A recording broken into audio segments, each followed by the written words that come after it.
I've spent over 20 years in the creative industries, and in the creative industries, being passionate is a prerequisite. And yet, in business in general, being passionate is seen as being overly emotional, and you're certainly not regarded as a serious business thinker.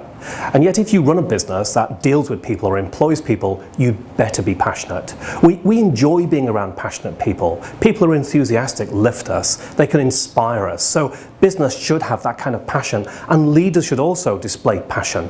You've got to have emotion in business. And in fact, you can't be a powerful speaker without emotion. If you show that you really care about your subject and you're passionate, that leads to people believing in you. And if people believe in you, they will trust you. And there's nothing more powerful in business today than trust.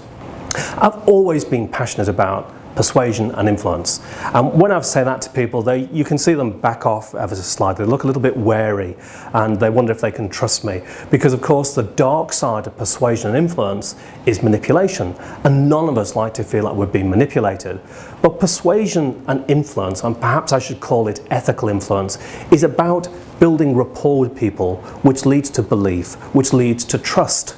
And there's nothing more powerful than trust. So how do you do that? How do you build trust with someone that doesn't know you very well? Well, first of all, you have to be authentic. Now, there's a great deal of talk about being authentic, and you might wonder what it means. But being authentic, you have to make yourself a little bit vulnerable. Open yourself up, right? Be interested in the person you're talking to, and your intent has to be good. You have to project good intent. They have to feel that you have their best interests at heart, and then they are more prepared to listen to you than they would have been before.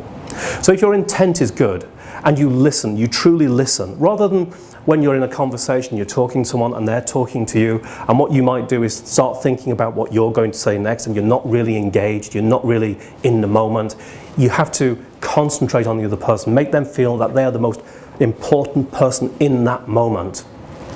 So again, the men in grey suits might find all this talk of intuition, passion, emotion just too new age and touchy-feely. Okay, that's fine. But here's a staggering statistic for you. New Zealand has the second highest levels of stress and anxiety disorders in the world, second only to the USA. How can New Zealand have worse stress levels than Somalia?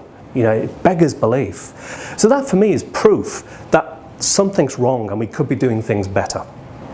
So, if you want to engage people more, if you want to reduce stress in the workplace, make people more productive, perhaps we should all be far more emotionally intelligent.